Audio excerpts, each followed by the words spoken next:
నమస్తే. అసలు Johnny master కేసులో ఏం జరుగుతుంది? నిజంగానే ఆ అమ్మాయిది తప్పిదం ఉందా? ఈరోజు మీడియా అంతా ఒకవైపు మాట్లాడుతున్న విధానం చూస్తుంటే అంటే ఇప్పుడెందుకు చేశారు, అప్పుడెందుకు చేయలేదని మాట్లాడుతున్నారు. నిజంగా సంఘటన జరిగిన వెంటనే కంప్లైంట్ చేయాలా? సిచ్యువేషన్ ఏ రకంగా మారుతుంది? ఇప్పుడు కంప్లైంట్ చేస్తే అది చెల్లదా? ఆ అమ్మాయిదే తప్పని చూపిస్తున్నారు. ఇంకొకటి ఏంటంటే కంప్లైంట్ కాపీలో ఆ అమ్మాయికి ఇప్పుడు 21 సంవత్సరాలు అంటున్నారు. మరి జానీ మాస్టర్ దగ్గరికి అసిస్టెంట్ కొరియోగ్రాఫర్గా కాల్ వచ్చినప్పుడు ఆ అమ్మాయి వయసు మరి 16 సంవత్సరాలే. సో ఈ లెక్కన అంటే చట్టాలు ఎలా ఉన్నాయి అంటే ఈ యొక్క కేసులో నిజంగా ఆ అమ్మాయిదే తప్ప, జానీ మాస్టర్ది తప్ప, అసలు ఇద్దరిలో ఏంటి అనేది సో మనతో కృష్ణకుమారి గారు ఉన్నారు, అడిగి తెలుసుకుందాం. మేడం నమస్తే. మేడం అంటే ఒక కేసుకు ఒక రకమైన న్యాయము, ఒక కేసుకు ఒక రకమైన న్యాయం ఉంటుంది. ఇప్పుడు జానీ మాస్టర్ కేసు విషయంలో అమ్మాయి ఎవరైతే ఇప్పుడు బాధితురాలు ఉందో అమ్మాయి కంప్లైంట్ చేసింది.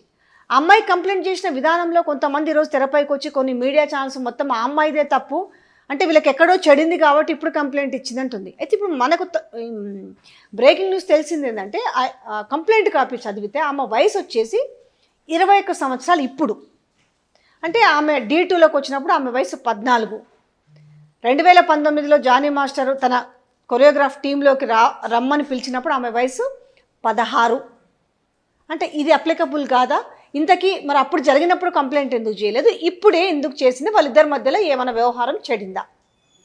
ఇప్పుడు ఈ కేసు మొత్తం స్టడీ చేస్తానండి. నిన్న నుంచి మీడియాలో వస్తున్న వార్తలన్నీ చూస్తూ ఉంటే స్టడీ చేస్తే అసలు అంత చిన్న వయసులో ఆ అమ్మాయి వచ్చింది, ఫీల్డ్లోకి వచ్చింది. వచ్చి నువ్వు గెలిచావమ్మా అంటే D2లో ఆ తర్వాత జానీ మాస్టరు ఆమెకి కబురు పెట్టడము, మా టీంలో చేరమని. టీంలోకి వచ్చింది. టీంలోకి వచ్చిన తర్వాత ఆ పర్ఫార్మెన్స్ని బట్టి ఆవిడకి అసిస్టెంట్ కొరియోగ్రాఫర్గా ప్రమోషన్ ఇచ్చేశాడు. ఇచ్చేసిన తర్వాత బాంబేలో ఒక ప్రోగ్రాం కోసం వెళ్ళినప్పుడు హోటల్ రూమ్కి వెళ్ళేటప్పుడు ఆమె తరఫున మదర్ రాలేదు. ఎందుకు రాలేదు అనేది కూడా రాసింది ఆవిడ. ఎందుకు రాలేదంటే ఆమెకి టికెట్ ఇస్తాను అని చెప్పలేదు. ఆమెకి స్టేయింగ్ టికెట్స్ ఇస్తే వెళ్తారు ఎవరైనా, చిన్నవాళ్ళు కదా. అయితే ఇవ్వలేదు. ఇంకొక 2 అసిస్టెంట్లు, జానీ మాస్టరు, ఈ అమ్మాయి మాత్రమే, నలుగురు వెళ్ళారు. అప్పుడు మనం బాగా గుర్తుపెట్టుకోవాల్సింది ఆ అమ్మాయి కాదు, బాలిక. వెళ్ళినప్పుడు బాలిక. అసలు నువ్వు ఒక మైనర్ బాలికని తీసుకెళ్ళేటప్పుడు ఫ్యామిలీని తీసుకెళ్ళకోకుండా ఎందుకు వెళ్ళావు? ఇది మొదటి ప్రశ్న. ఇప్పుడు అమ్మాయికి చిన్న అమ్మాయి, పెద్ద పెద్ద హీరోయిన్ల పక్కనే అమ్మలు వచ్చేస్తారు, వాళ్ళు టిక్కెట్లు అడుగుతారు, వాళ్ళు జ్యూస్లు అడుగుతారు, వాళ్ళ ఫ్యామిలీలు వచ్చేసి తినేస్తారు అని చెప్పి హీరోయిన్ల మీద చాలా జోకులు వేస్తారు కదా. మరి ఇక్కడేమైంది? వాళ్ళ అమ్మ ఎందుకు రాలేదు అంటే వాళ్ళ అమ్మాయి ఇష్టమై పంపించిందా నీతోటి? నీ ఇష్టం వచ్చినట్టు చేసుకో బాబు అని నువ్వు ప్లాన్ ప్రకారం ఆ అమ్మాయిని ఒక్కదాన్ని తీసుకెళ్ళిన తర్వాత హోటల్ రూమ్లో అలా జరిగింది అని ఆ అమ్మాయి చెప్తుంది. సరే ఇప్పుడు చెప్తుంది. సరే ఇప్పుడు ఎందుకు చెప్పిందో కూడా చెప్తాను నేను. అయితే ఇలా జరుగుతూ ఉంటే ఇంకా తర్వాత కూడా ఆ టీంలోనే ఈ అమ్మాయి ఉన్నది, ఈ అమ్మాయిని వేధింపులకు గురి చేస్తున్నాడని ఆ అమ్మాయి చెప్తుంది. అలాగే బయట అవుట్డోర్స్కి వెళ్ళినప్పుడు క్యారవాన్స్లోనూ తన ఇంట్లోనూ తన ఇంటికి వచ్చి మరీ చేస్తున్నాడు అని ఆ అమ్మాయి చెప్తుంది. సరే దీనిలో భార్య పాత్ర కూడా ఉంది అని చెప్తుంది. అంతేకాదు భార్య కొట్టింది టీం మెంబర్స్ ముందర, వాళ్ళ కొరియోగ్రాఫ్ టీం ఉంటుంది కదా, ఒప్పుకోకపోయినా ఇది చేసినా కూడా కొట్టేవాడు అనేసి కూడా అమ్మాయి కంప్లైంట్లో రాసింది. సరే ఇదైపోయిన తర్వాత అసలు నువ్వు మతం మార్చుకుని పెళ్లి చేసుకోవాలి అనేది కూడా ఆ అమ్మాయి కంప్లైంట్లో రాసింది. భార్య కూడా నన్ను కొట్టింది అని చెప్పి మతం మార్చుకొని పెళ్లి చేసుకోమని కొట్టింది అని మాట్లాడుతుంది. ఒక్క పాయింట్ ఇక్కడ, ఆమె ఈమెను చేసుకోమని ఎందుకు ఫోర్స్ చేసింది అనేది కూడా ఒక పాయింటే కదా. మరి ఈమె రాసింది ఎఫ్ఐఆర్ కాపీలో, ఈమె రాసింది. ఆమెనేమో వేరే ఛానల్కి ఇచ్చుకుంటూ నేను చాలా నేను నా భర్తకి నేను భార్య నేను ఎట్లా అనేది ఆమె నా భర్త ఇలాంటివాడు కాదు అని ఆమె చెప్తుంది. ఈ అమ్మాయి ఏమో ఈ రకంగా చెప్తుంది. ఒకవేళ మనం ఒక యాంగిల్ భర్తని పెళ్లి చేసుకోమని, భర్తతో ఈ విధంగా ఉండమని ఆమె ఫోర్స్ చేసింది అనే విషయాన్ని మనం ఏ రకంగా చూడొచ్చు? నేను మీకు ఒక ఎగ్జాంపుల్ చెప్తాను. ఇప్పుడు ఈ కంప్లైంట్లు ఇవన్నీ వచ్చాయి కదా, వీటిలో ఈ పెద్దలందరూ కూర్చుని మీడియా హౌసుల్లో అందరూ చర్చించే దాని ప్రకారం అసలు ఇదంతా ఏమీ జరగలేదు, ఈ అమ్మాయి ఏదో ఒక రాజకీయ ప్రోద్బలంతోనో లేదు అనుకుంటే అతనితో వచ్చిన విభేదాలు వచ్చిన సందర్భంలో ఈ కేసులు పెట్టింది అని చెప్తున్నారు. సరే, ఇప్పుడు ఒక భార్య ఎట్లా భర్తకి ఇంకో పెళ్లి చెయ్యాలనుకుంటుంది, మతం మారకపోయినానా అని అనేది ఇప్పుడు చాలా పెద్ద డౌట్ కదా. ఎస్, అవును. అయితే మన తెలుగు ఇండస్ట్రీలో 2019 ఆ ప్రాంతంలో కాస్టింగ్ కోచ్ గురించి చాలా వివాదాలు వచ్చినాయి. వచ్చినప్పుడు ఒక సోషల్ యాక్టివిస్టు చాలా బలంగా ఏం చెప్పింది అంటే, మాకు జూనియర్ ఆర్టిస్టులు చాలామంది కంప్లైంట్ చేశారు, ఒక ప్రముఖ నటుడి భార్య మా దగ్గరకు వచ్చి మమ్మల్ని రమ్మని చెప్పి తీసుకెళ్ళేది అని చెప్పారు. అంటే ఒక అమ్మాయి అబద్ధం చెప్తుంది, 2 అమ్మాయిలు అబద్ధాలు చెప్తారు, 3 అమ్మాయిలు అబద్ధాలు చెప్తారు. చాలామంది ఎందుకు చెప్తారండి? హాస్టల్ అమ్మాయిలు కూడా చెప్పారు. హాస్టల్ అమ్మాయిలు కూడా చెప్పారు. మరి వాళ్ళు భార్యాభర్తలేగా. అలాగే ఇంకా కూడా మీకు ఎగ్జాంపుల్స్ చెప్తా. ఒక యంగ్ విడో, అమ్మాయి ఉన్న విడో పెళ్లి చేసుకుంది. ఒక భర్త ఇబ్బంది పెట్టాడని చెప్పి విడో కావచ్చు, డైవర్సీ కావచ్చు, మళ్ళీ పెళ్లి చేసుకున్న తర్వాత ఆ వచ్చిన భర్తకు గనక వికృత చేష్టలు, వికృత ఆనందాలు ఉండి ఈమె కూతుర్ని ఇష్టపడితే ఉండమని చెప్పిన తల్లులు కూడా ఉన్నారు. అలాగే తల్లులే దగ్గరుండి వ్యభిచారం చేయిస్తున్న ఉదంతాలు మనకు తెలుసు. సొంత తండ్రే వ్యభిచారాలు చేయిస్తున్న సంగతి మనకు తెలుసు. సొంత భర్తలే భార్యల్ని వాళ్ళ పనుల కోసం వినియోగిస్తున్న సంగతి మనకు తెలుసు. ఇవన్నీ కఠిన వాస్తవాలు. కానీ ఎవరికన్నా జరిగినాయి అంటే మనం బాగానే వింటాము, మన ఇంట్లో జరిగింది అంటే మనం ఒప్పుకోము. ఇప్పుడు మన ఇల్లు అని ఎందుకు అంటున్నానంటే, ఇక్కడ సినిమా ఇండస్ట్రీ మన ఇల్లు, అతను ఒక ప్రాతినిధ్యం వహిస్తున్న ఒక పార్టీ వాళ్ళ ఇల్లు. అంటే ప్రపంచంలో ఎక్కడైనా జరగచ్చు, వేరే పార్టీలో జరగచ్చు, వేరే రాష్ట్రంలో జరగచ్చు, వేరే దేశంలో జరగచ్చు, కానీ మన ఇంట్లో జరగటానికి వీల్లేదు. జరిగినా కానీ ఎవరు నోరెత్తడానికి వీల్లేదు, చెప్పకూడదు జరిగిందని.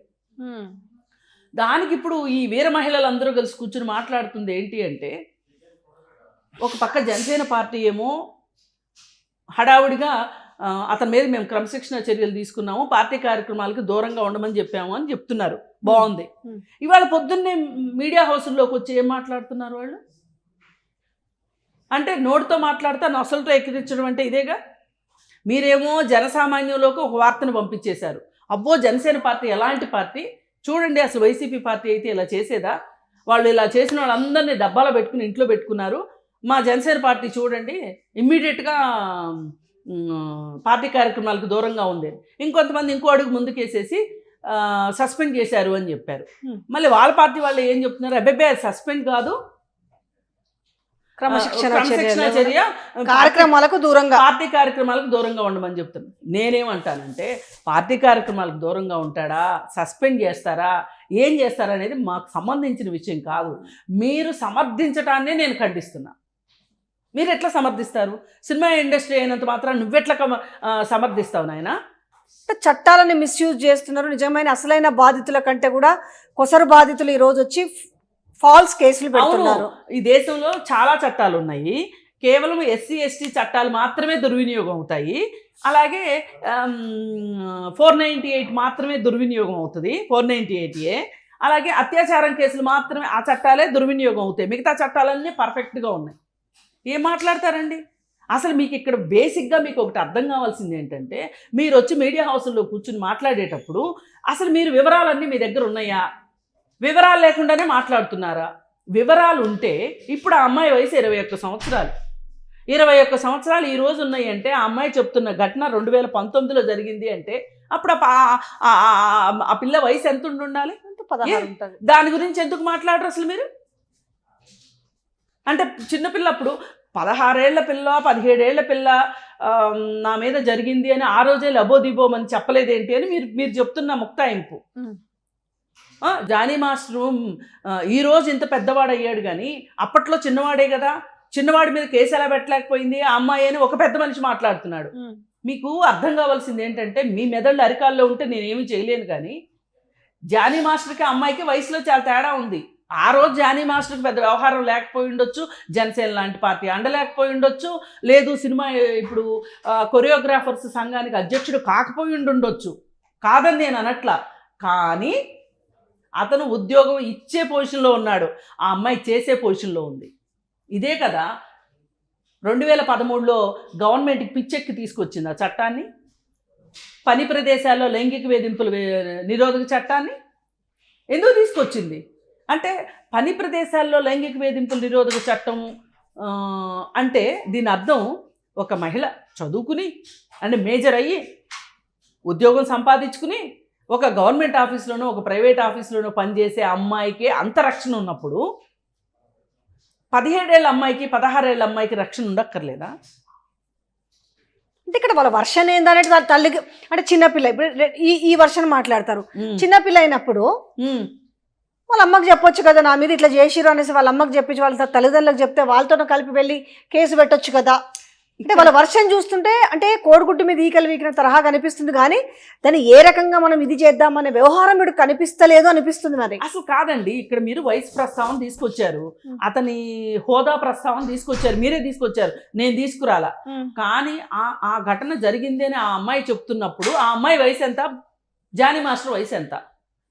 జానీ మాస్టర్ అప్పుడు అధ్యక్షుడిగా ఉండకపోయి ఉండొచ్చు, ఇంత పలుకుబడి ఉండకపోయి ఉండొచ్చు, అప్పుడు జనసేన పార్టీలో పనిచేసి ఉండకపోవచ్చు, కానీ వయసులో పెద్దవాడే కదా, సినిమా ఇండస్ట్రీలో చక్రం తిప్పుతున్నాడు కదా. మరి అలాంటి వాళ్ళు వాళ్ళ దగ్గర ఒక అధికారం ఎందుకు ఉండదు? ఆ అధికారం చూసి ఆ అమ్మాయి ఎందుకు భయపడి ఉండదు? వేధింపులు ఇప్పుడు ఎక్కువైనాయి కాబట్టి ఆ అమ్మాయి బయటకు వచ్చి, అంటే మీ ఉద్దేశం ప్రకారం జరిగినప్పుడే చెప్పాలి అంటే ఇక జీవితాంతం కుమిలిపోవాలన్నమాట వాళ్ళల్లో వాళ్ళు.